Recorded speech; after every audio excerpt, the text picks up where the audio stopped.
Welcome to another edition of Voices. My name is Augustine Ambe, and you are? Roger Sakembo.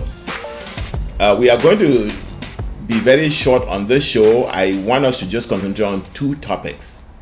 What is happening in Geneva, Switzerland, and the other event which happened last week, a very big event, and that was the coming out of Honourable Weeba and what he said. So, Rogers, I want us to take on Weeba second, because I think after we talk about Geneva, then the coming out of Weeba becomes even more relevant, and he came out knowing about Geneva and everything. Mm-hmm. So I think by inference, he probably doesn't think anything is happening in Geneva. Mm-hmm. So what is basically happening in Geneva, and I'm just going to rephrase because I'm assuming that everybody has been listening to and knowing what is going on. What is basically happening in Geneva is that the Swiss have come out and they want to champion the so-called dialogue in place of La République du Cameroun. I can go on and talk about, let's actually do that. Let's talk about how the Swiss became, or the Humanitarian Dialogue Organization became the representative of the Swiss government, that became the representative of actually what is happening in La République. Am I connecting it properly? Absolutely. So, the understanding is that there is a Swiss business interest in La République du Cameroun that is suffering because of the war in Amazonia. And the Swiss business people wanted to get the thing over with so they can continue making money from cocoa. Can you give us a little background about the business? I know the business is called just give me a name, because we need to call them by their names. The business itself is called the business is led by or the representative who went to the embassy. Let me start from the beginning. So there was the Swiss concern, and I think the Swiss concern contacted their government, either through the embassy or through the humanitarian dialogue group, to help them in this situation. And then the Swiss ambassador to Cameroon, Pietro Lazzari, first went to the Cameroon presidency in April, and also on the 22nd of May. Mm-hmm. And when he was going on the 22nd of May, he brought the businessman with him. The businessman, or the representative of business, is Antoine de Saint-Afrique. What a name! So he brought him, and the rest of the story goes that they proposed resolving the problem, and the Cameroon government said, well, if you can resolve the problem in the One Cameroon context, I'm trying to see if I have a quote. Yes, if you are ready to discuss, it says One Cameroon decentralization agenda and nothing else. So if you're ready to resolve the problem with the One Cameroon decentralization agenda, fine, go ahead. And that's when they now got the Swiss machine going. Yeah, you have clearly highlighted exactly how the Swiss got involved through this NGO. But while they were going officially to deal with La République, they had sent their emissaries to Washington, D.C. And the people of Kawala. You mean La République has sent its emissaries to Washington, D.C.? No, see, these people have a common. They have La République, and they have to have people on the other side that can talk with La République. Okay. So they have to recruit people from our side that can talk to La République, and that is where the Kawalas and the Fontaines and all the people come in. Mm-hmm. So you are talking of things that started in April and into May. Yes. But they had started working on all things January, February, March, and all those things. You mean the Swiss or? The Swiss, yes. Okay. Through their lobbyists, Max Bones and all those people in Washington, D.C. that we know. Okay. So they have been working on us. That is how Fontem came into the picture. They had this all Ambazonian conference that they did in Washington DC. Okay. And then they had SCLC. Yes. So those were all of the things that they were putting in place, because now you can see who showed up when the time came to go to Switzerland. Mm-hmm. So they had sent Fontem. Remember that Bala had been sour grapes. Yes.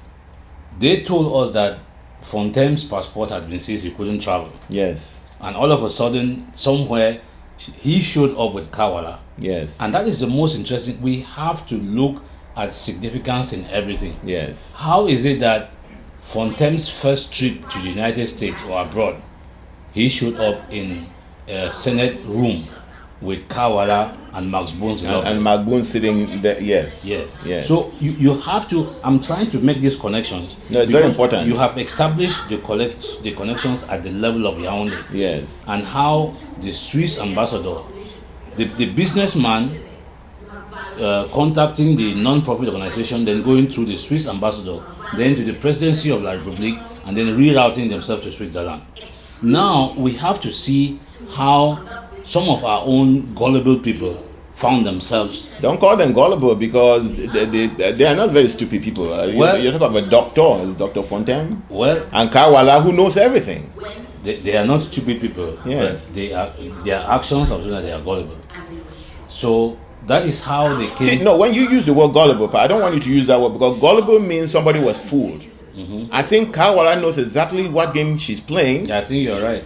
Fontem knows exactly what game he's playing. When you listen to Fontem's speech at that conference in Washington, did that sound like an honest person making a speech about the liberation of Amazonia? No, well, he came there and got cold feet or something, so he had to speak the way he was speaking, so that he could maintain the trust that he was trying to build and bring these other people along.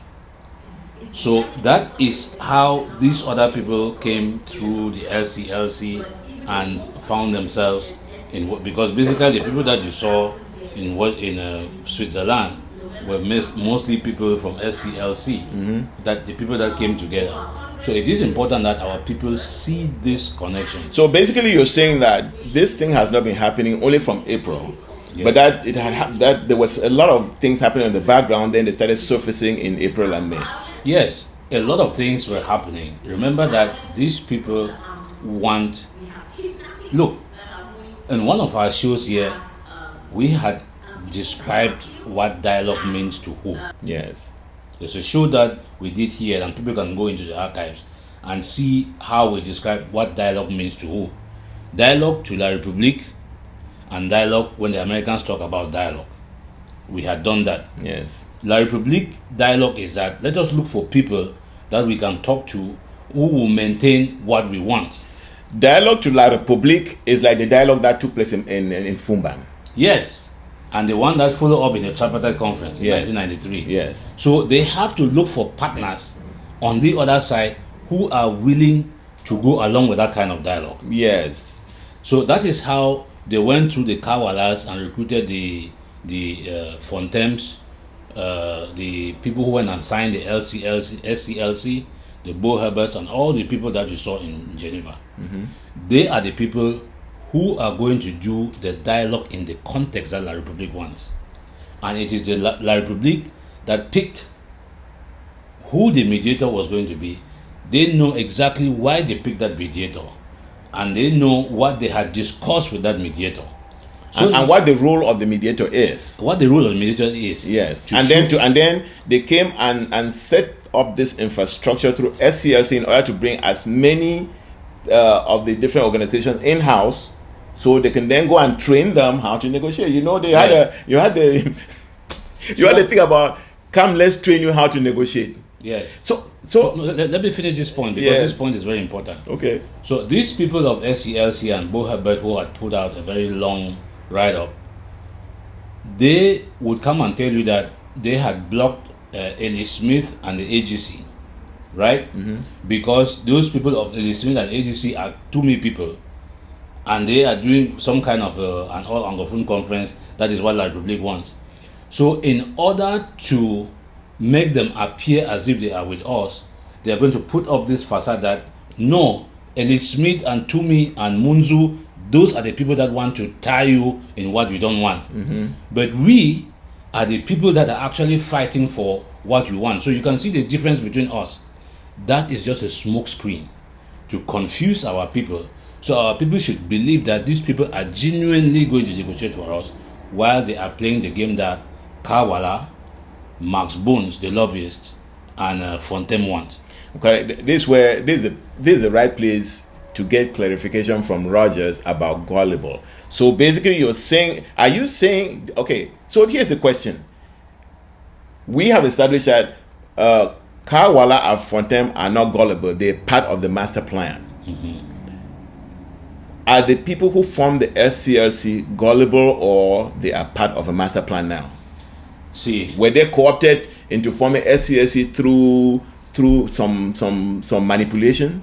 No, they see, when some of these people go into these games, when I describe them as gullible, what I'm saying is that they want to play along. People like Bo Herbert and all the other people, they don't understand the sophistication of these people. So you think they were gullible? Yeah, it is just at that level of sophistication. Okay. That they take things at face value. You see what I'm saying? But why would you be giving the benefit of doubt to him? No, well, these people, like you said, they have an agenda. The thing that I have to do is to explain to our people what they are trying to do. Let me say something, okay? Mm-hmm. I can definitely attribute some not knowings to Bo Herbert.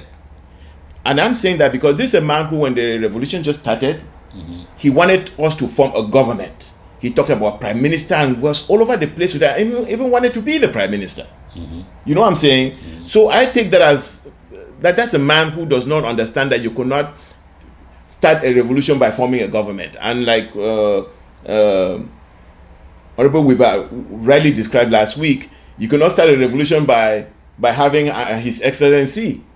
Because are you now going to give a stick for His Excellency to be running in the bush? That was his example. Yeah. So I take that as being not knowing. So that's the gullible that I'm talking, because that one is ignorance. It's not because when you look at the write-up that he has put out now to justify why they went to Switzerland, describing it as Ambazonia just dodging the bullet.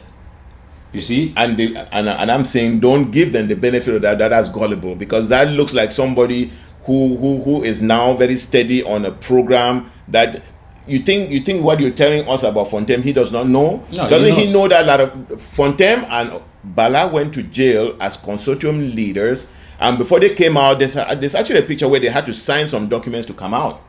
And when Bala came out, Bala started talking about internal self-determination until they shut him down in the Chatham House in London. Remember?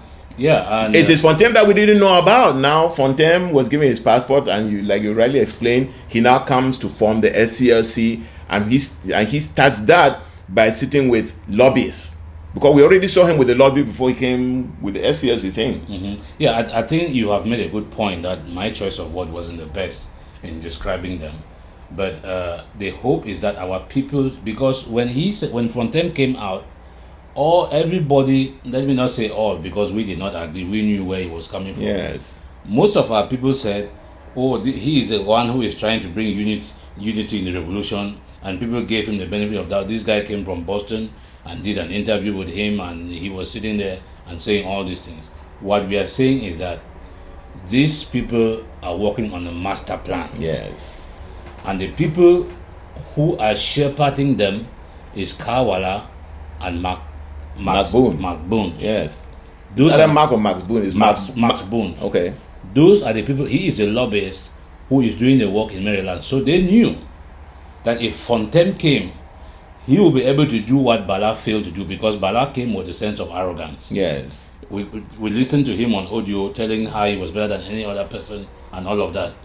So before he left, he was spoiled. Fontem. Bala was already spoiled goods in that Chatham House in London. Yes. So, after that visit, he was done. Yeah, so they had to bring somebody else. Yes. And that person that they brought, who had not spoken, who had not said anything, who was very fresh, yes, and seemed very level-headed, who could bring the people together because there was a lot of disagreement was Fontaine. Yes. And he did what he was expected to do. Yes. And we are in Switzerland today because he succeeded. Yes. So, having succeeded, there's a document that the Swiss government put out. I don't have a copy. I don't know. But basically, the Swiss government now comes out with a document saying that both parties have contacted them to negotiate, to create this dialogue environment. Mm-hmm. And I think let's go through the process. So what they've done is bring these SCLC people. I think it's to indoctrinate them, mm-hmm. and say, "Oh, we are preparing you for negotiations." Mm-hmm. And so they've had 2 meetings. Mm-hmm. I don't know where it is. Where is it now? Have they completed with the training, or they assume that they've already had negotiation? Because the French are already trying to go out and claim that there are negotiations going on even before this second meeting. So what's the status now? You know, sometimes our people say wonders shall never end. It is only in this our own revolution that we have seen a party to the conflict being taken to be trained for pre-negotiation talks. So you're going to go get a fight, and you want to bring your fighter and say, you know what, we're going to have this heavyweight fight.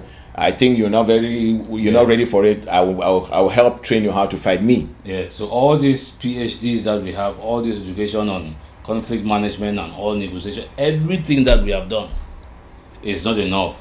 Some people have to go to Switzerland for 2 days to be trained on pre-negotiation talks. So these are some of the things that they can come and lie to you about and tell you that nothing happened in Switzerland because it has all blown out in their face. Yeah, it started by being a secret. Yes. So and this secret they have planned it for a very long time, because I know I spoke to Kumenta about it. So it is not something that happened overnight, and it blew out on their face. Now Boherbert is talking about them dodging a bullet. I don't know what he was expecting to get from there when he went there, but I can tell you, no, the bullet he is trying to dodge, or the bullet he's trying to say that Switzerland has come to save us, mm-hmm. because Paul Biya was saying he will not negotiate. Now Paul Biya is ready. No, Paul Biya is not ready to negotiate. In fact, Paul Biya is so arrogant that he doesn't even want to be the one talking to us. He's delegated the Swiss to come and talk to us. Yeah, and the Swiss have to look like, okay, these are the good guys on the block. Everybody believes it's a peaceful country. So let me tell you what I believe why some of these guys showed up there. Okay? Some of who? The guys that showed up in Switzerland. You mean the Amazonians? Yes. Okay. These are people who have squandered every opportunity of the struggle. Every single opportunity. Mm-hmm. They brought people together, got some donations from people, they didn't do anything with it. Mm-hmm. Their fallback position was, we created the LGAs. Right? Mm-hmm. Now, the LGAs, we saw how Batibo was pounded, Mbengbi was pounded, Bafut was pounded, they moved from Bafut to Kumbu was pounded, and all these other places. And you could see that each of these places where the Republic was pounding and decimating everything and moving on, no other person responded from anywhere, because what they said, everybody be in their LGA and fight in your LGA. They balkanized the whole place, right? Mm-hmm. That proved a failure. So there is nothing else for them to show that they are relevant. Ayuk came out with his letter and did what he did, and it looked like they had no place to go. So the only place that they had that they could go and be able to make some noise was to jump on this bandwagon. Yes. So that is the reason, because they have nothing else to give to the revolution. So they have to join on this bandwagon and probably put us where we don't want to be for their own self-interest. So in order to be relevant in the revolution. So what you're saying is that Switzerland becomes an option to people who have failed, they've messed up the revolution, and people are not contributing, and then people like Sako and the rest, they've been been made illegitimate because they're no longer representing the interim government. So they are trying now to push themselves into areas that seem to create opportunities for them. Yes, it is some kind of a lifeline that they have given themselves. And you can hear it from their words, some of the things that they have said, how Switzerland is a savior, all this and that, and trying to make people to believe. No, Switzerland is for them something that makes them relevant. Otherwise, what would they be talking about? No, but okay, let's come to the process itself. Mm-hmm. If you are going to negotiate, won't you be part of deciding who that mediator would be? Exactly, and it has happened everywhere. Won't you? We've already talked about even submitting yourself to be trained by who is so-called the mediator. Mm-hmm. Imagine how the mediator is now looking at you. You know what I'm saying? Yeah. And the mediator is appointed by a third party. The location. No, the mediator. Let's assume that by one of the contestants. Yes. So Switzerland was picked by La République. The government of Switzerland mediation was picked by La République. They did not ask Ambazonians anything. Mm-hmm. And the people who were supposed to come and mediate were indirectly picked by La République because they were picked by the agents that La République had sent. Yes, the people who were. That is a very good point. I was still coming there because one of the things I want us to do is, like you just said, show how the people who are coming to negotiate were selected by La République through the process that you explained, SCLC. Meanwhile, the leaders that we all celebrated and chose in a regulated process, they pick them and throw them in jail. Mm-hmm. So they lock them up in jail, then have some riffraffs out there where they go and organize. And this is very important because the leaders that they picked, Seseko and the Nera 10, are leaders who were on the ground. You have Tassang there, you have Fongalan. Those were people who actually caused the revolution on the ground. They know the issues, they feel the pain.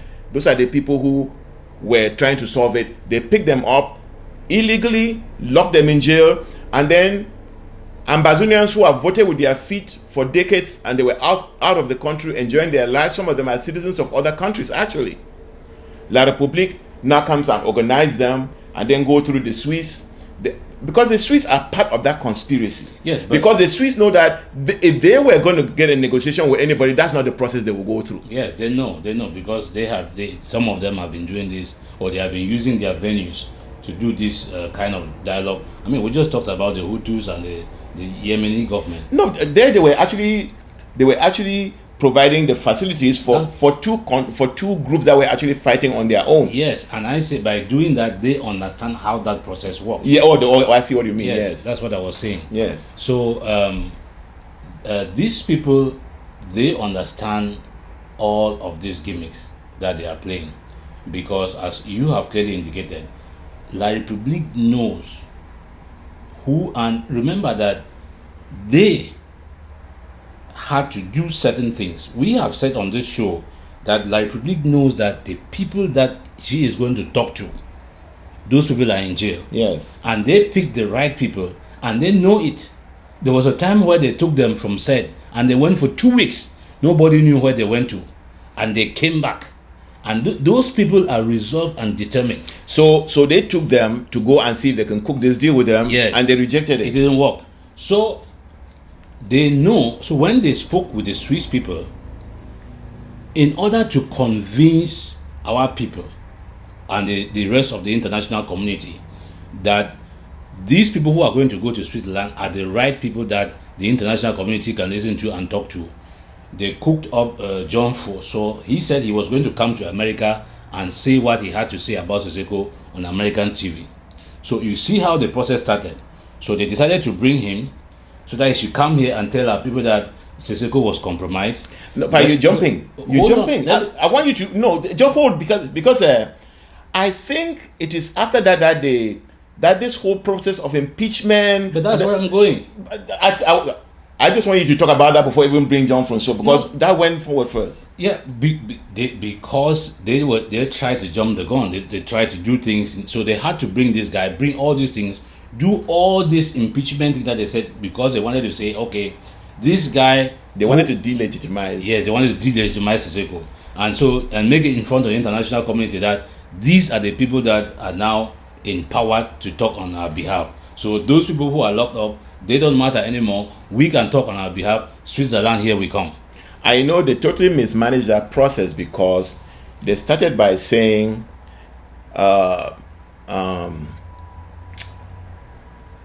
Siseko cannot lead the revolution behind bars. He cannot give orders behind bars.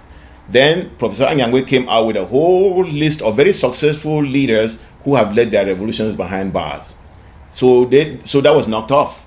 Then they came up and said, oh, Siseko has been meeting with La République agents. So what are they doing now?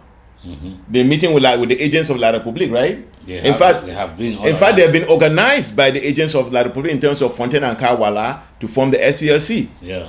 Isn't it? Yeah. So they actually mismanaged the process that they were supposed to handle well in trying to delegitimize the Siseko and the other leaders in jail. They did not handle it well. Because they don't know what they are doing. You know, when you are trying to put up a lie, you know, the truth is easy because it just comes. Yes. When you are trying to build up a lie, it is because you have to make sure that you get every single block of that lie in place. Yes. And when you are trying to put a lie, it is difficult to squeeze them in. Yes. Because some of them keep popping out that I'm not going to fit in here. Yes. So then you start beginning to do things that you were not supposed to do. Yes. Because you're trying to build a lie. But that is what they tried to do. And that is what they were advised by Max Bones and Kawala and all the other people to do. Yes. And then when they did it, Chris Anu went on Voice of America. They said they had written to all these embassies to tell the world that Siseko was not their leader anymore. And one guy that I don't even bother calling his name was now the president of the people. And that is the guy that they can talk to. And you heard the audio that he came out and put. I haven't had the time to listen to that. Justifying why they had to go to Switzerland and all those kinds of things. Yes, I know that exists, and I'm going to handle that as a separate show. But I just want you to look at the whole thing and see the stupidity in it. Because, you see, they overdo it because it's a lie, and because they are working so hard to accomplish a particular effect, and because they overdo it, it actually backfires. Who changes the administration and then go and say, look, our other president is not the president anymore? Because just say it to your people, and the rest of the world will get the news. You know what I'm saying? Yeah, and you know, with all of this said, I will come back to one thing that we have always said on this show, and we have gotten a lot of flack for it, but some people get it, and it is that politics in a revolution is terrible, because this is all what we are saying, right? It is politics. It is a game of interest, and that is what is killing this revolution. And I hope as we continue to connect these dots for our people, so you people can see, you will be waking up and sitting up and making sure that you question every single thing in this revolution. Question me, ask me, and I'll tell you why I am coming from where I'm coming. And I just want to clarify, Roger, that when you say politics, what you're saying is that if this revolution was being managed by SCNC, for example, when Siseko is picked up, they know the next person will pick up, who will take from there. Yeah. But because we had created a broad base, we had created a government, every Ambazonian now is qualified to be brought in. And so the people who sat in Nigeria and formed this government now decide to start pointing people left and right, and they appointed some very, very uneducated, some very, very bad behavior, thieves, unemployed people who don't even believe in common sense. They believe in the supernatural. I wanted to say they are pastors, but they are also level-headed pastors who are educated well, who work for the church. You know what I'm saying? They picked fraudulent people and gave the revolution to them, and you can even see how they're mismanaging it. They're not even mismanaging it smartly, because if you look at Fontaine really managed the thing until we all, Professor Castle Anyangwe came from South Africa to that conference, right? Yeah. So, and I just want to, there was something that we have to show our people. You remember that Fontaine fired Sako at one time from the SCLC? Yes. Because of what Siseko did. Right? Yes. he fired him from the SCLC because now it showed their clients that that he's not legitimate anymore. Yes, so they had to fire him. Oh yes. See, but you have to see. So Fontaine was microman, and then the rest of the members of the SCLC say, no, you have no right to do that. Exactly. But he was responding to what the client wanted, because they were looking for people who were going to speak on our behalf.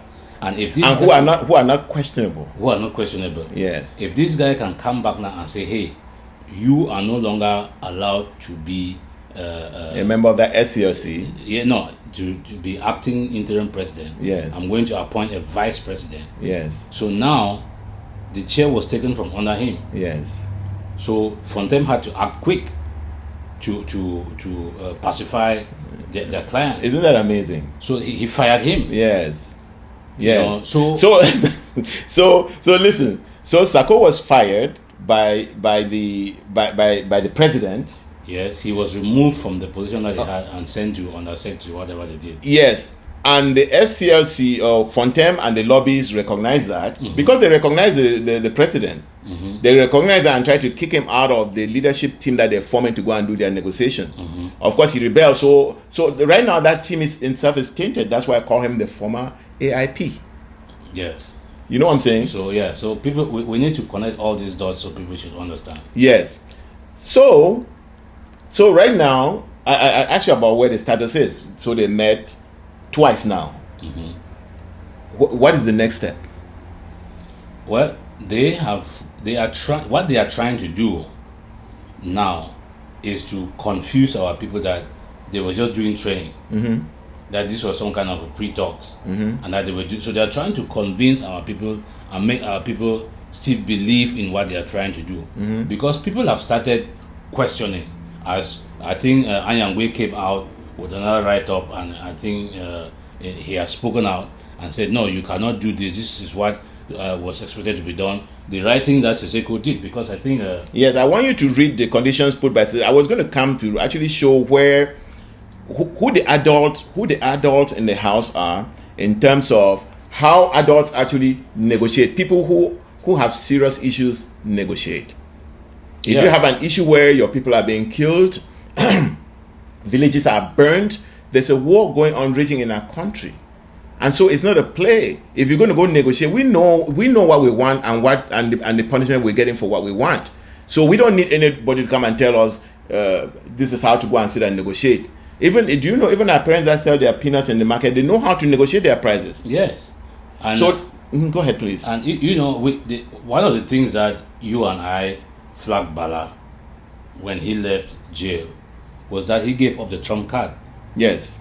Because we knew that he was a valuable prisoner in the Republic jail. Yes. The international community, he had worked with the international community, they wanted him out. Yes. And we said, as a leader, you cannot leave. If you are a soldier, you're leading until all of your soldiers have crossed the door before you step out of that door. Yes. But he left.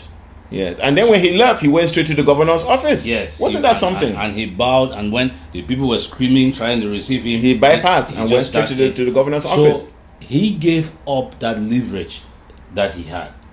And then now he was tossed all around and manipulated and finally found himself nowhere. Yes. Before I brought up that story, to let our people understand that before you go into negotiations, where the whole of the international community are asking that we want dialogue, even if you are going to say it is pre-dialogue or pre-talks or whatever, there are certain things, minimum things, yes, that you want to be should be met. Yes, you want a ceasefire, which is what Seseko asked. Yeah, please just read what.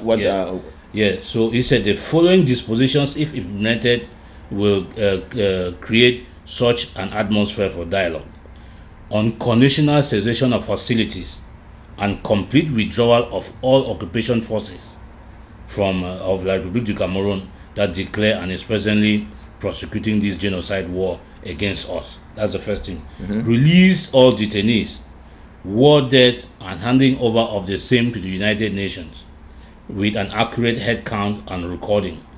Observation of ceasefire by both parties, withdrawal of colonial administrators, withdrawal of all the Republic of Cameroon colonial civil servants, the withdrawal of ABC A, D, and C above will ensure that talks do not collapse because a colonial officer gave contradictory orders. The moving into southern Cameroon, Amazonia of the United Nations peacekeeping force. So those are some of the things. All of these might not be accepted, but like the withdrawal of colonial administrators, the moving in of United Nations peacekeeping forces, those might not be accepted. But those are things that can now be decided during pre-negotiations. Yes, those are things that can be bargained on. You have to be able to bargain. You have to raise the bar high. Tell them that they should remove all their civil servants, the colonial administrators, and all of those things. Raise the bar high so that, okay, when you come, see that, okay, it's a give and take. Now, what can you accept and what can you live with and what can you not live with? Then we can say, okay, we can live with declaring a ceasefire, withdrawing all your troops from our territory, releasing everybody from prison. Yes. Those are things that we can live with. Those are the minimum. Yes, those are the minimum. Yes. Then now, when that minimum is met, then you can say, okay, now let's talk about a mediator. Who will mediate this? Exactly. Yes. And where is it going to be? Yes. You cannot. I think there's a place where he actually talked about where that negotiation should take place. There's part of it, and I think we did that on our show where it should take place. You cannot begin to say you are going to talk when there are people shooting down babies in our territory, and you are sitting there and you are talking. Yes, and right now they're still shooting. I think just last week there were a lot of killings. So you have seen where people have gone into negotiations and the ceasefire collapsed and the talks finished because somebody went and violated those terms of the agreement that were entered into before the talk started. Yes. So these people cannot come and try to hoodwink you now and convince you to make you believe that what they were doing was for the interest of our revolution. What they were doing was for the interest of the Republic, facilitated by Kawala, Max Bones, and Fontem through the SCLC. Yes. Here's a frustrating part of it.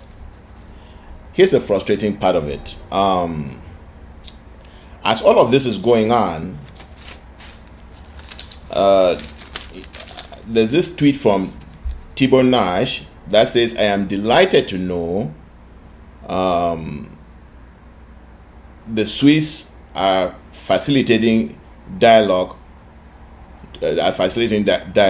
We encourage all parties to participate in this inclusive negotiation process to bring peace to Cameroon. There are two things here I have an issue with.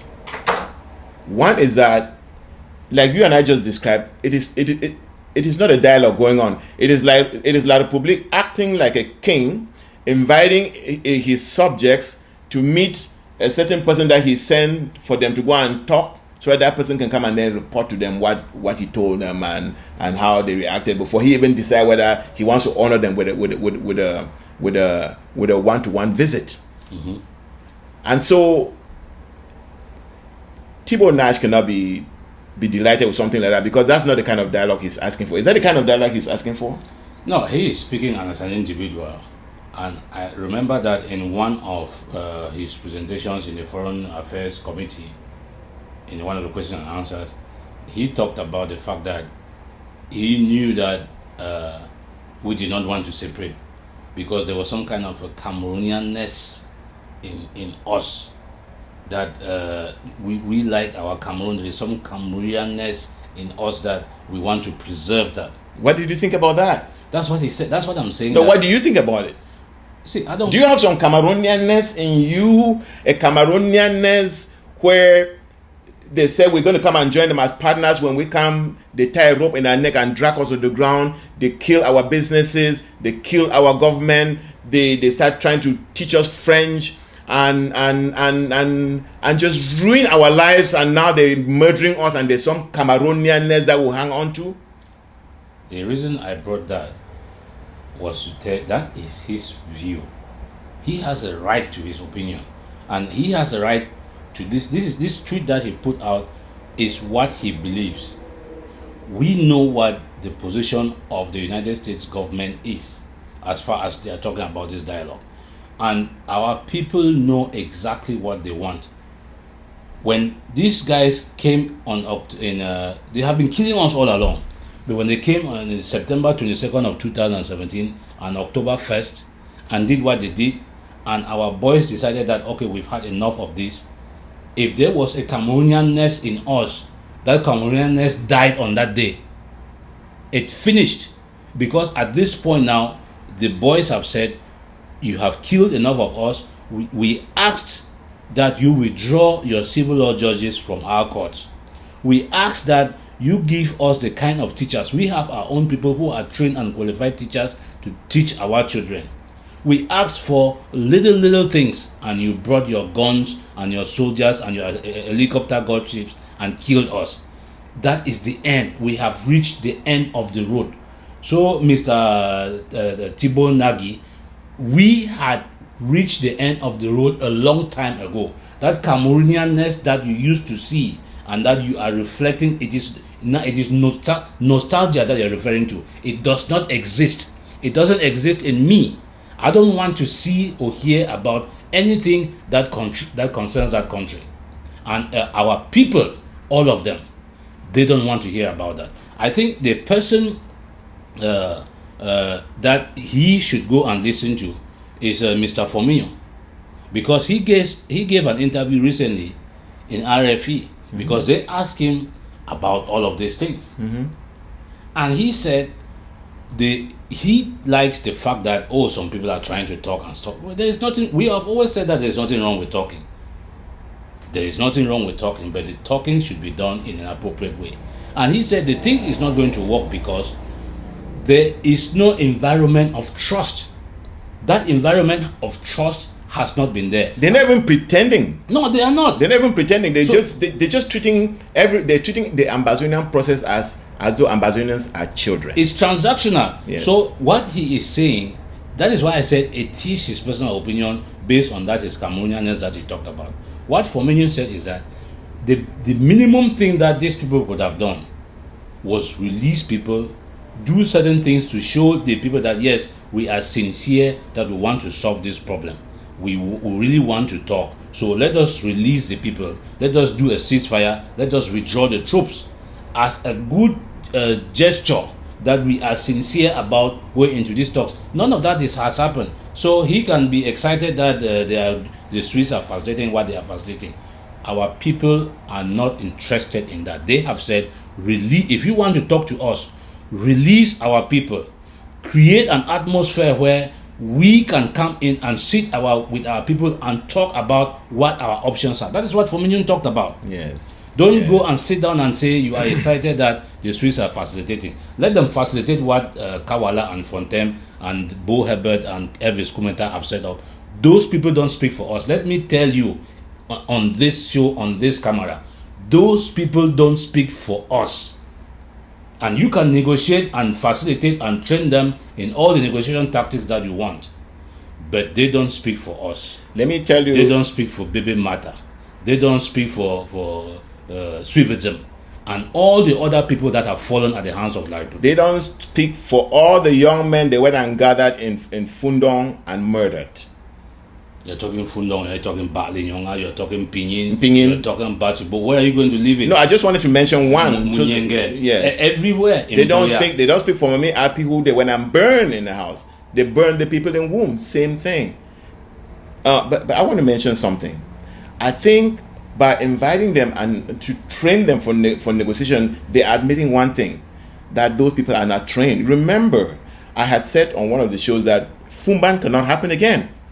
The people in Fumban went there with nothing. They did not even. They had also manipulated Foncha because they had sent the document that was going to be talked about in Fumban to Foncha in a conference in Bamenda, and Foncha did not share it.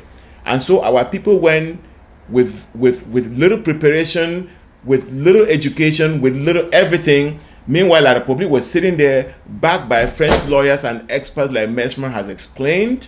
And right now they're trying to repeat the same thing. They pick people who have failed, even in managing the revolution, as you said. Yeah. That's who they went and picked. And then they say, come, we'll train you on how to... I mean, how condescending can that be? Or how more acknowledging can the Swiss acknowledge that the people that they invited to come and negotiate are not even up to the task. No, they cannot be the representative of those people. And I say they cannot be because Yerima had communicated with them. And you can listen to Yerima from Weeba's piece. that he has asked them certain questions, like an adult will ask the question and they were never answered. So they know what's going on. They know what's going on. But I want to also add another piece. And maybe this will help you in what the American government, like you said, Thibault Nash speaks for himself. There is a delegation right now in La Republique. Mm-hmm. And that delegation is asking for the same thing. It's a congressional delegation. And I want to find a little quote.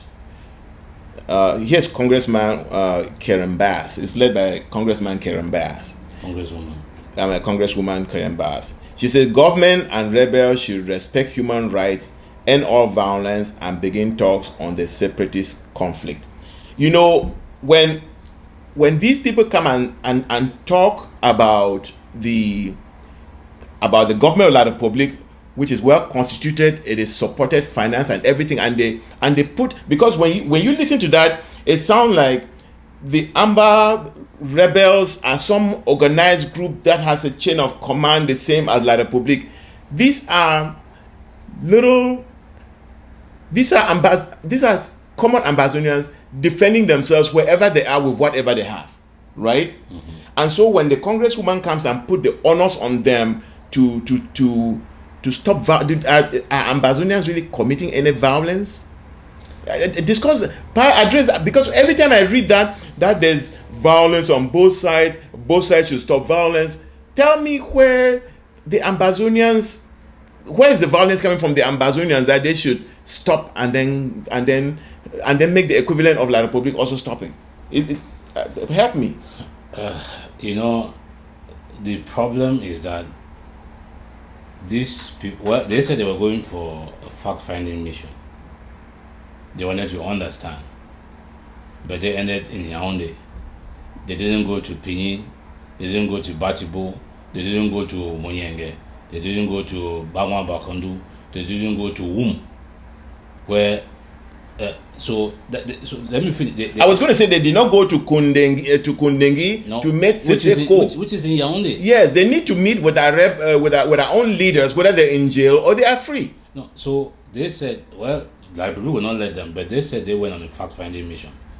I always tell you that there's a silver lining in every cloud. I try to see a silver lining in every cloud. What I know, because Representatives Sessenberger and King that you met in La Crosse, yes, they were there. I know Ronkind. Yes, I know those guys.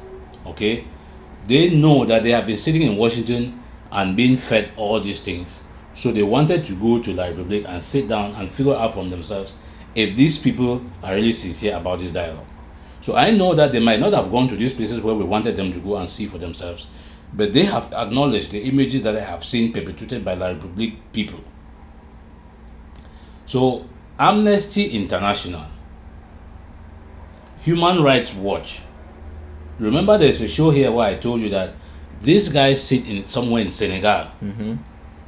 And call people and write some things and put out. Pick videos from here and there. They have not gone to the ground. If from October 1st, we have asked our people to preserve evidence of how people died, whether they were shot. So these people will not come some years down the road and say, oh, these people died of natural causes. None of these organizations have been on the ground to do what Wirba did, like we said before, to actually go around and talk to the people and find out. That is how you do a fact-finding investigation.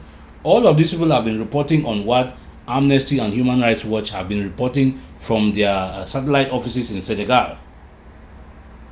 So they are echoing what Human Rights Watch is saying, because Human Rights Watch, seeing the pictures that are coming from like big atrocities in our places, all the villages burnt, people chopped, and all of that, they have to go and justify to their donors what are they doing. Now, this woman of Human Rights Watch went down there and blamed village burning on Ambazonians. That the Ambazonians are burning their own villages. Yeah, because she did not go anywhere. She probably, if they let her in, she stayed in what? No, she was invited by Paul Biya. She went and Paul Biya gave her own trophy. It's a game they're playing. But the one thing the international community should know is that We are talking now because of what the Ambazonians, because of the rebellion, because the Ambazonians have refused to be treated like animals anymore.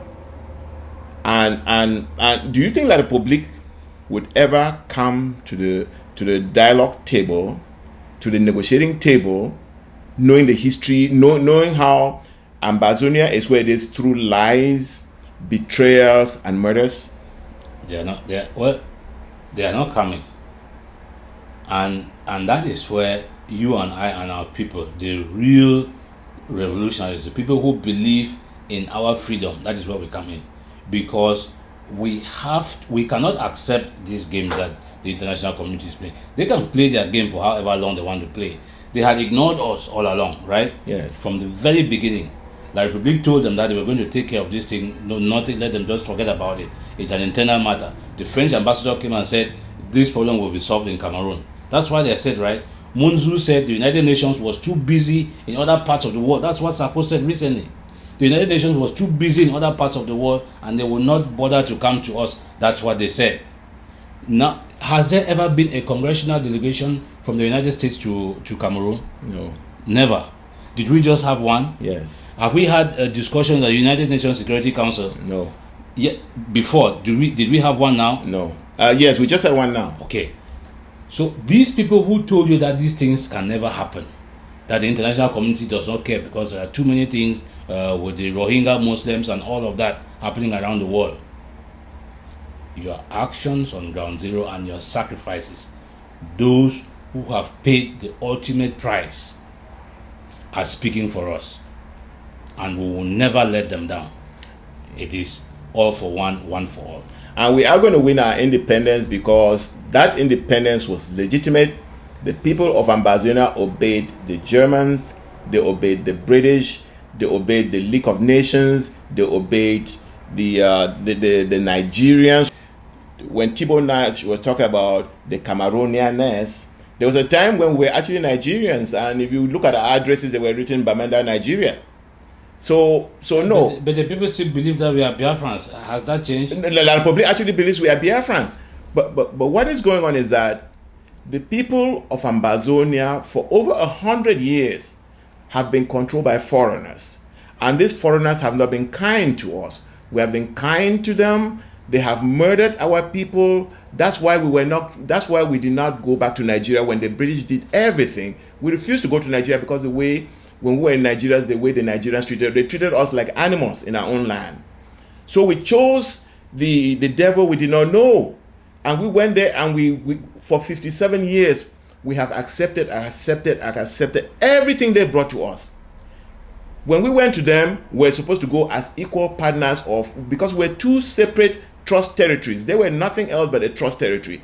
And we voted in a plebiscite which said, you are going to join this as a federation and you preserve your language, your everything. There were only 8 things that we're supposed to share with them, like any federation would share with the national government. They abolished that, kill our government, kill our economy, try to change our school system, just destroyed us. And we accepted for 57 years. Now we are going to go back and be the people that God created us to be. It doesn't matter whether the UN comes to us. It doesn't matter who supports us. We have decided that, I think the thing is that independence or resistance forever, or like Weeba puts it, they will kill the last man before they take over our land. But we have given everything, but we cannot give up our humanity. That is a will by God. And as far as people saying they will be the last to stand up and fight, and like I introduced at the head of this program, last week, Weeba came out in London, and he did not come like the Weeba of West Cameroon. He did not come as the Weeba begging the speaker of La République's National Assembly to allow him speak or to protect him as a parliamentarian. He came as Weeba, a free Ambazonian. The first piece of truth is what I want to send to the oppressors, and the killers of our people. I now refer to them as the evil republic. We have seen your contempt for us. We have seen your profound hate for our people. We have seen your endless evil done to our people. We have seen your project to exterminate our people. Your hatred has been demonstrated in burning down villages, killing women and children, some babies, slaughtering people like animals to prove that we count for nothing. We cannot give count to it. The Republic to Cameroon, I can now properly tell you and let you know that your hatred for us, which you have demonstrated through your actions, leaves us with only one path. The path to a free, independent state of Ambazonia.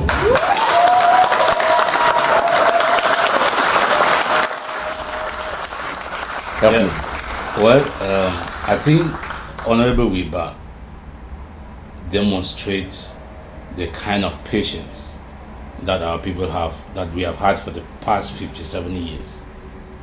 Everything that you just described, it shows to the international community how much he demonstrates, yes, in all the actions that we just described. Yes. Begging the Speaker of the House of Assembly to hear him, going back and they're chasing him, and he comes back and talks to them that I was here, this is why these people tried to kill me, you never protected me, you did that, you went out and killed our people, and as of today, I believe that Ambazonia deserves to exist. So that actions, those efforts that he has done to make sure that these people understand what the problem is and solve the problem, and he has shown it step by step. And that is the journey that all of us have traveled. Even when some of us said we had reached the end of the rope and we had no other place to go, he still hoped that he could convince these people. And he himself, through his efforts and everything, and seeing what the people have done, has come to the realization that no, there is no other option. There is no other option left but for us to be free. And he articulated it in London. Yes, and I think one of the things that he articulated was that he now realizes that La République du Cameroun hate our people. Yes, he said that. He said that. Yes. Because of what they're doing to our people, he came to that conclusion. And I like that you pointed how deliberate he has moved and how patient he has been. And that's a characteristic that we have all demonstrated as a country, as individuals. Mm-hmm. He also showed that he is not a man who acts very quick. He takes his time, he studies the situation. And I'm saying this because when he started, he started in two parts. He talked about truths and lies. While he took on La République, he talked about how Wirba is very Wirba, and I'm very happy that he did this. He separated the diaspora from the territory. Mm-hmm. I think he said those who took the plane and left the territory think that they have all the smarts, and that those who they left behind are dumb. They're just drinking kwacha. And he needed to separate that because of the irresponsible way that the diaspora has handled the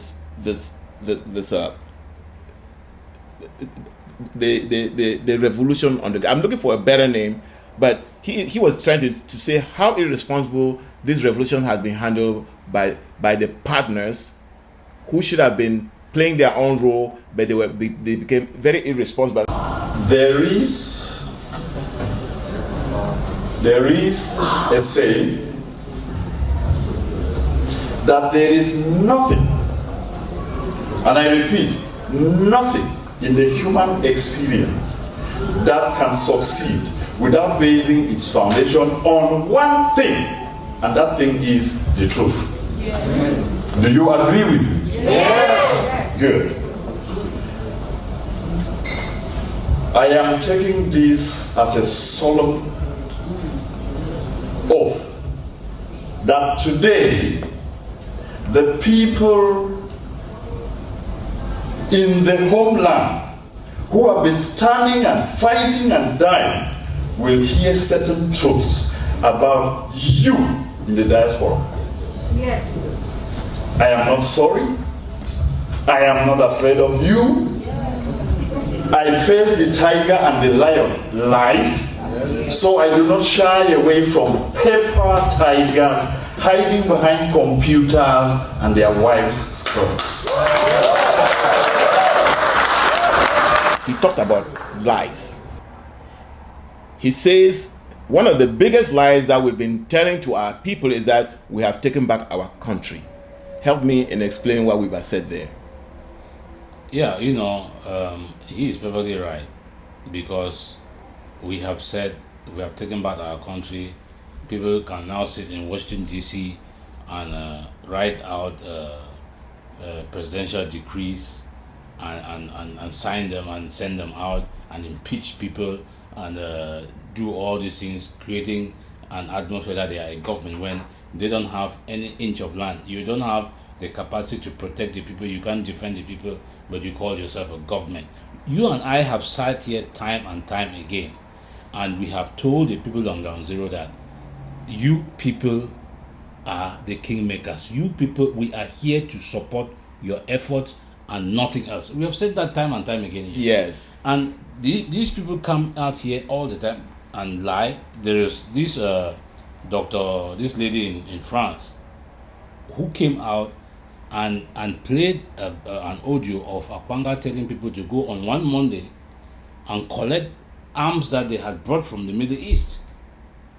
Yes, I remember that. That was. Let's come back to some of the lies. But that was a lie. Yes, I know. You remember we had a show here where we said these people, they have their presidency already. They have a press corps. They have the press hour. Press hour. They have their assembly, restoration council, and 73 ministers. Yes, 73 ministers, and they have impeachment rules, and that is what Weeba said. We have built this fantasy that people actually live in. And he talked about starting to build a house, and you build the roof first, and how that roof will crush you. And now you have to hold the house up to build the foundation. Yes, I'm glad you pointed the thing about Akwanka talk about arms that have been imported from the Middle East. That was a long time ago, but it had an impact. It had an impact because the Republic prepared for war and went out and massacred our people. That lady said it. That lady said people should prepare because these people have got arms, and they told nobody should go out on the street. Yes, and then talk about Chris Anu promising a tsunami on a particular Monday. Yes. We had people calling here and asking for money to buy food because Monday nobody can go anywhere, but all of them were lies. And that's the first thing that we've pointed out. Mm-hmm. Yes, because we cannot build this revolution on lies. We have to be honest with ourselves. When it's not going, we have to tell our people how difficult it is. And we always tell them here. We have always made an effort to do that on this show. He also spent time trying to differentiate. I'm going to fault the Honourable on this one because I think he was giving a bad name to politicians by calling these middlemen in the diaspora politicians. You know what I'm saying? Because he said there's a difference between politicians and revolutionaries, and that we need a revolution, not politicians. Yeah, I think that's the point he was trying to make. Yeah, and he was right. I don't know why you're faulting him. No, because look, to put Sako and Chris Anu and Bo Herbert and all those other people as politicians, you are now putting Ron Kine as part of them. No. I think it's a disservice. Ron Kine, who is a politician, a congressman, and is doing responsible work, taking his time, going to Ambazonia to go and actually investigate something that he wants to solve, when you call it with scammers and thieves and confusionists, when you put them, that's what I'm trying to separate. No, see, okay, I see what you're saying. But I think you should understand that he is describing that he just used politician as a noun. He's describing the game of as an adjective, the game of politics itself, a game of self-interest. Yeah, I understand that. But what I'm saying is that in our context, right? Yeah. We are looking at some of these middlemen, and that's who we look at in our context. And I want to say he is being too kind to them. Yeah, yeah. So here's what he talks about. He says politicians will use you for their personal interests, and a revolutionary is somebody who gives away everything to free his people. Mm-hmm. Can you expand on that a little bit? Yeah, I mean, you have seen what these people have been doing in this revolution. We have described just on this show the kind of games and backdoor dealings and everything that they have done, because they want to protect their interest. Their interest is what? That government that they have formed, and whatever they're benefiting from there. Their rents being paid, being chauffeur driven in limousines, leaving your house or the apartment that you are collecting money from the Ambazonian people and paying, and going and spending nights in a hotel for security reasons, doing all this stuff. Using Uber to send your children to school. Yes. When those children, I don't know how they were going to school before. So that is how they use that to serve their own interest. Manipulating people, telling lies, manipulating Nyambere, telling him that he should expect 30 sticks, telling him to go out and tell lies about Seseko and do all these things, promising him this, promising him that, because you want him to come and give you the support so you can maintain that interest. And continue to steal people's money. And maintain that lifestyle. Yes. That now you have taken to living because of the fight. And then go around and talk about prayer warriors. Have you heard about prayer warriors? Yes. Create prayer warriors so that... Let me tell you another... You see, the idea of creating 73 secretaries is to create more people to back you up in your lies. Mm-hmm. You know what I'm saying? Mm-hmm. That is I have a thing. You remember there's a thing we're going to put all these characters. Sako just sits and says he's played 419 on all these people.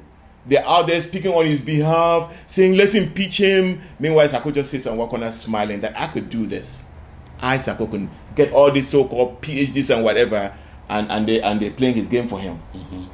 So that is what he meant, and that is what that is what Weeba meant.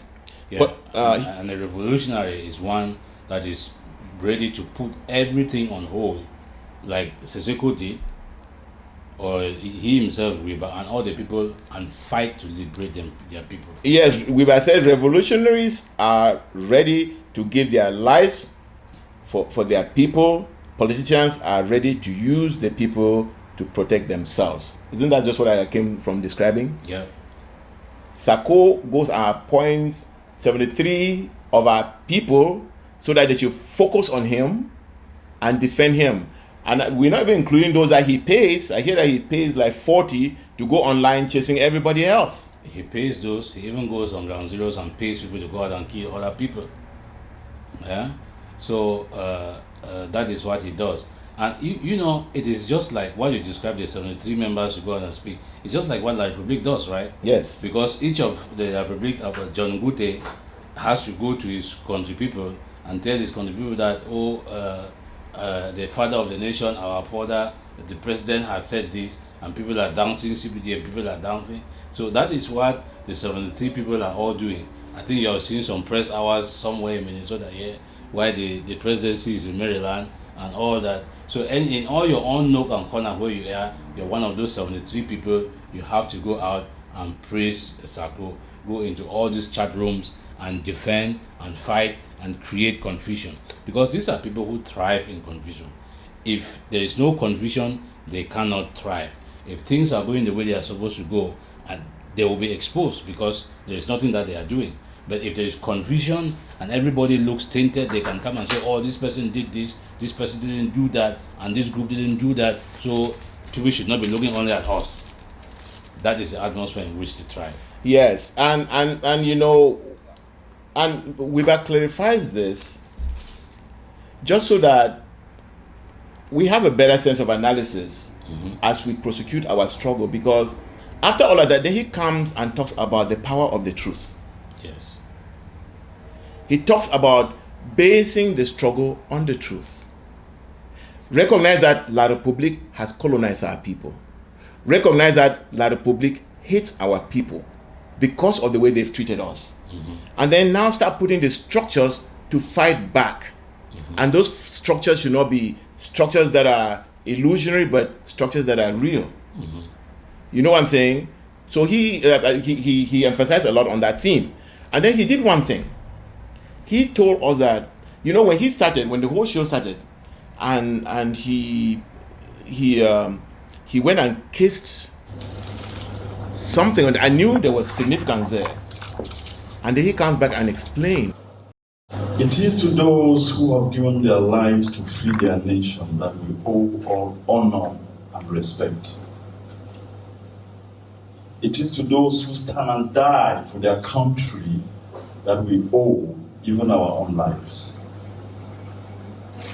It is to those who fight for freedom that anybody anywhere in the world can live in a free country.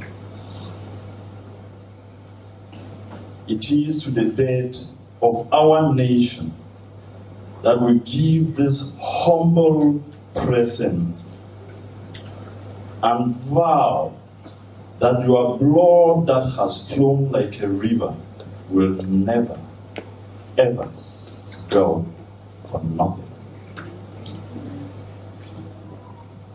And we vow that by your blood, everything and everyone who cannot hold on to the fight for our freedom, your blood took them out of the way so that the willing can carry and do justice to our blood by giving us a free state. Amen. Thank you very much. So he carries a piece of each of those our fallen heroes with him to remind him every single day why those people died, so that he should not falter. So that was him paying homage to those people who have fallen for the sake of our freedom. That as I'm going to speak, give me your blessing, give me the courage to tell our people why you fell where you fell and brought me to where you fell, so that I can pick a piece of you and carry it with me and be able to use that energy, that knowledge, that power from you to tell our people exactly why you fell and what you hope your falling would deliver to the Ambazonian people. And you see what Weeba did physically, we all should be doing that mentally, because one of the purpose of, I mean, when you talk about the 4-month-old baby, don't you see that baby? Yes. Don't you see the hole that went through the head? Yes. When you talk of when we think of October 1, don't we remember the kids that were walking on the street and were shot, and their friends rushing to them, not even running away? They rushed to them, carried them on motorcycles. So don't you remember the girl in Boya who was wrapped in mud? Yes. You remember Swiveson, whose mother held with the head like that? Yeah, the head blown up. So what Honourable Weeba did physically, and he's lucky that he can touch them, we all have that as a collective memory. But somehow it's not helping us face the kind of reality Weeba is facing. Because one of the things that Weeba did was, when he brought this symbolism and talked about the lies, he did one thing. He did not talk of West Cameroon again. What did he talk of? He said we deserve to be a free people, Ambazonia. If I were in that hall, you know what I would have done? No, I would have stopped him and we sing the national anthem after he talked of Ambazonia. Hail, hail, hail this land of glory, we the Ambazonians, special loyalty. Praises to our Savior who granted us the freedom, allegiance to the hero who built the land with their blood. From glory to the glory we rise and never to fall. Hail,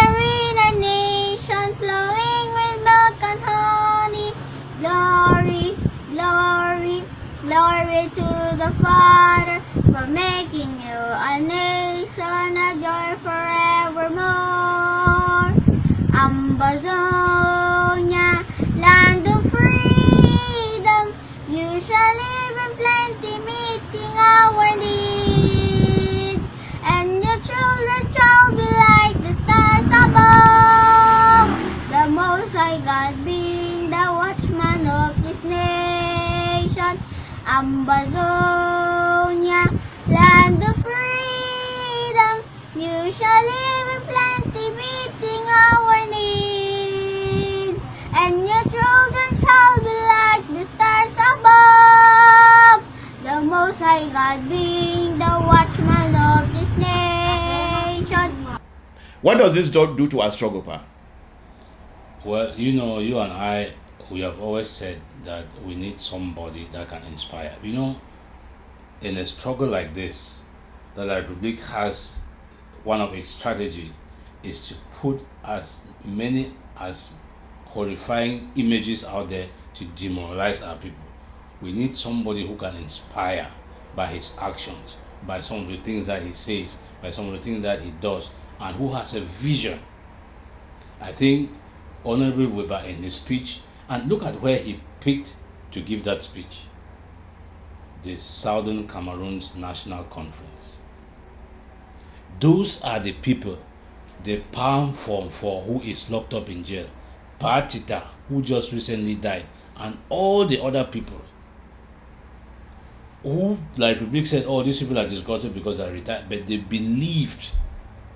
And I told you in one of our shows here that the SCLC is that organization that kept the flame of this revolution burning up till today.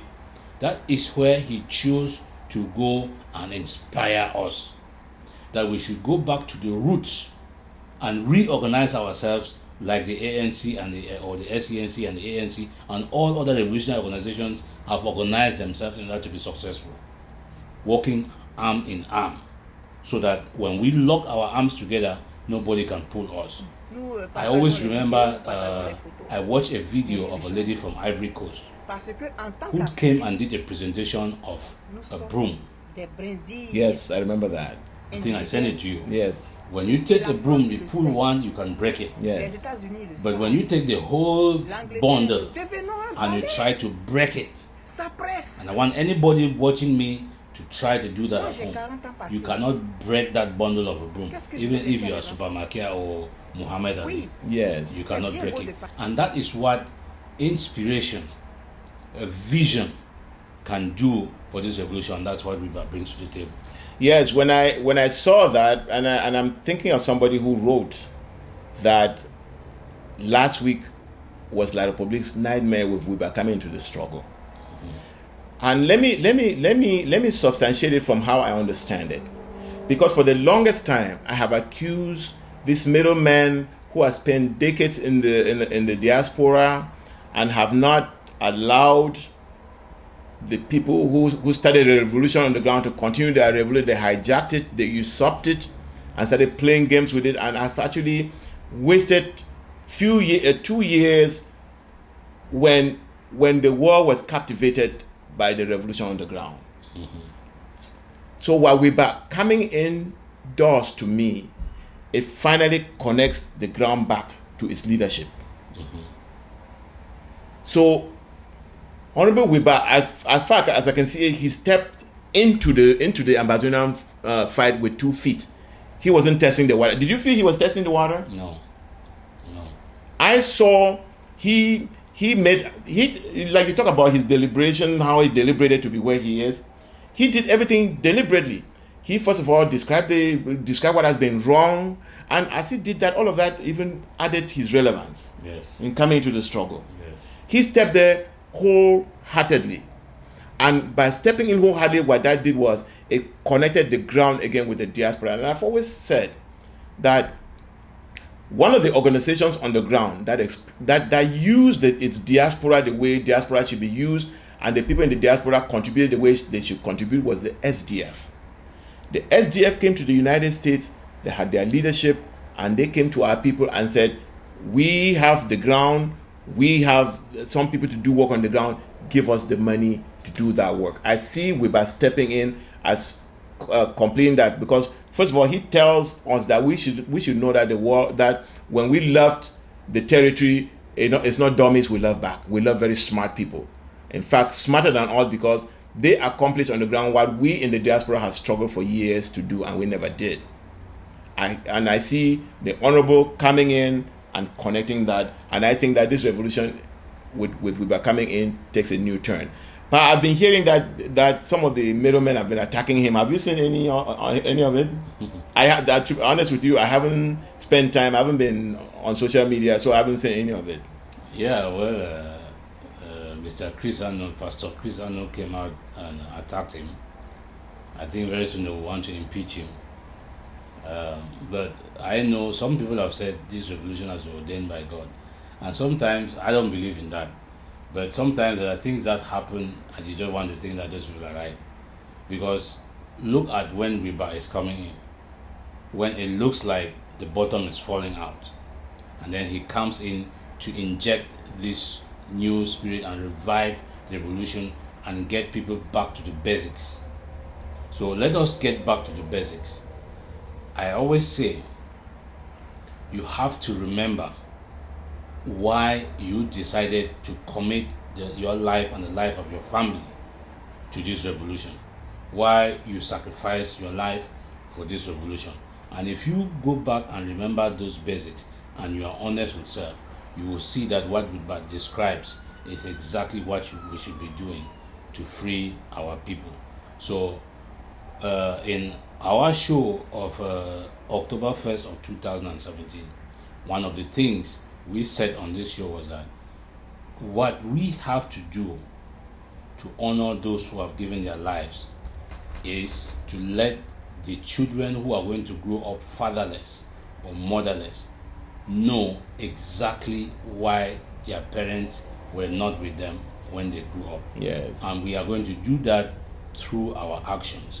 And I believe Honourable Weeba has given us another opportunity, another lifeline to be able to do that for those our fallen heroes and make their children believe in us and know that their parents died for a valuable cause. Yes, they did not give their lives in vain. I'm very happy you made that connection, because people need to know that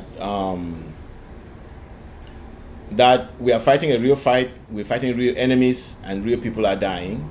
And like Roger just said, and there are real people who are being affected, who are living, and we need to show that that they did not die in vain. And I think one of the things that really captivated me about Honourable Weeba is that he has all the symbolisms that come down, and he talks about the truth. And when he talks about the truth, he talks about the basics. And when he talked about we started by building a house, by building the roof. He's talking about us going back to the basics and start recreating our revolution. And if we all know that we have real enemies, we have real strengths also, and we have real friends. We've been talking about Ron Kine and other senators and congressmen who are down there. These are people who are real friends. And when we put all of this together, then we just need to give our struggle a chance, and the struggle will win. And Roger, I'm saying that because I think most of our people, especially those in the diaspora, they have been disappointed. They've been disappointed because for 2 years, they sacrificed, they gave, because people in the diaspora, when we are frustrated, all we really do is give money. And this money has been used by people who do not want to go and get a job. It's simple. Jobs are easy in America. It's a very rich economy right now. And they refuse to go and get a job and instead live off dead people. And right now they're going to go sell us in Geneva because of that failure. We need to renew ourselves. We need to recommit. We need to take a real look, because one of the things that I love about Weeba is his courage. You talked about him going back to La République chamber again to prove that I'm not afraid of you. And we want people who can talk like that and who can face the truth. And he's one of those people who promised La République that this struggle is going to change our country, and he is changing the country. Anything you want to add, Pa? Well, you are perfectly right. On the same week that Wirba came out, I think Patrice Nganga, Yes. he came out with his own piece in French. And he did stand up and salute the Amber Boys. He saluted the Amber Boys because he said, in 1993, Mr. Mbimvondo refused to come to the tripartite conference. He has since refused to do anything since the revolution started. But the Amber Boys have forced him to leave his palace and lie to the world where he was going and go to Geneva that he's going for some talks. He said it is because of the actions of the Amber Boys that this arrogant La République individual is able to move and go that he wants to go and talk with some people that they have co-opted to bring about peace. I am re-echoing Patrice Nganga because we have to understand. He said at the end of the speech that they should fund ground zero. They should fund ground zero. He is right. We have to fund ground zero to tell the world that whoever Biya has co-opted to come to Switzerland and talk is not speaking on our behalf. There are minimum things that the international organization has to ask the Biya regime to do for there to be any credibility in the talks that they are talking about, and that is release our people, declare a ceasefire and withdraw their troops. Patrice Nganga might be talking from a selfish point of view because he told his Kamto people that all the noise that they have been making about Kamto, all what is happening in Washington DC, in the United States Senate, is not happening because of Kamto. It is not happening because Kamto was arrested. It is not happening because of the demonstration they have been doing in the streets of Paris. It is happening because of what the Amber Boys are doing. So it's encouraging us to fund ground zero so that we can continue to make La République panic and hopefully they can benefit from it. But I'm asking you to fund ground zero because that is what is going to bring the change that you and I are seeking for. That is what is going to bring us to the table with some air in our wings. We are not going to go to the table like the people who have been co-opted, who went there confused and don't even know what they went there for. There will be time for us to go to the table. That time is not here yet.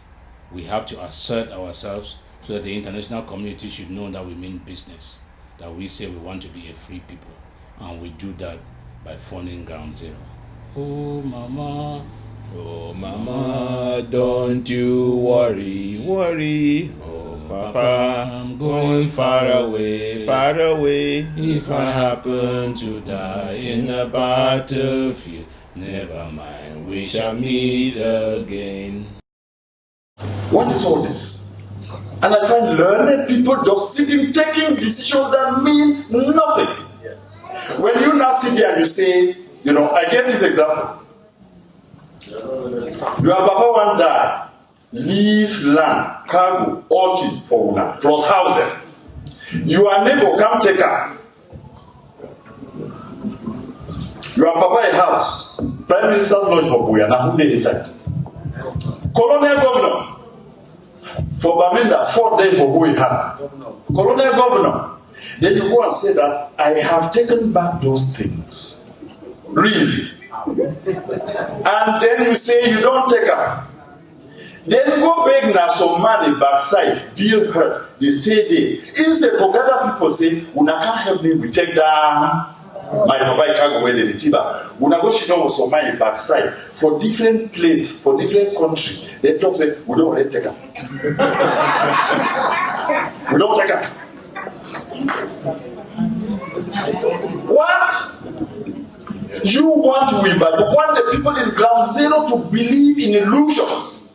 I have written a book called Weeba Force, the Force of Truth in Defense of Southern Cameroon. It wasn't for nothing. I can guarantee you that the only reason I am still alive is because in everything I challenge and oppose this evil government of, there wasn't a pint of anything false. Because they themselves went to their ministers and said, what's this we're hearing? Oh, but they say, okay, and then you know. So he came. That is how you do it. You have to base everything on the truth. They go tell Unakago, Massa. Una know the shame diaspora. Una don't get conscience. All the learning, everything gone for nothing, just because people are politically avaricious. You thought it was a quick fix. You thought the person who would be on the run would be 1, 2, 3, and not you. And you know why those decisions were taken? Because it gave you the easy option. If you had set up a revolutionary committee for the liberation of the Amazonian people, then you would have been bound to come there and stand with us. So you choose the easier thing. Oh no, it's a government. The president is coming. The cabinet has decided this. Where Papa and Mommy then? My head already big, and I want it big again with shame. Who's I will end? If this revolution fails, where would we be? Where would we be? Will people go outside? Now, Mr. and Mrs. Diaspora, people are dying in their thousands. The blood of those people calls that we stand up and do a duty. Why do I seem to be the only one hearing? What is wrong with your ears? What is wrong? You have to sit up. I have made one statement clear. Do you people, the people of Southern Cameroon, the people of Amazonia, do you want freedom? Yes. Do you want a free state? Yes. Can you defend your revolution? Yes. Stand up. Stand up. Stand up. Let's begin. Can you defend your revolution? Yes. Now we are going to begin with the first revolutionary slogan that we will now take down the road as we march towards freedom. You are going to hear this everywhere. You are going to talk about it everywhere. Because as I learned in South Africa, until you are eating the revolution and drinking the revolution and sleeping the revolution and waking the revolution, you go nowhere. All right. When you hear Amazonia, your response is defend, defend. Did you get me? Yes. Amazonia. Defend, defend, defend. I said you are always adding something to something. Amazonia. Defend, defend. Very good. Amazonia next. Defend the revolution. Defend the revolution. The second one, defend the revolution. Amazonia. Defend the revolution. Amazonia. Defend the revolution. And then lastly, Amazonia, defend the revolution and set your people free. Defend the revolution and set your people free. Amazonia. Defend the revolution and set your people free. So let's begin from the beginning.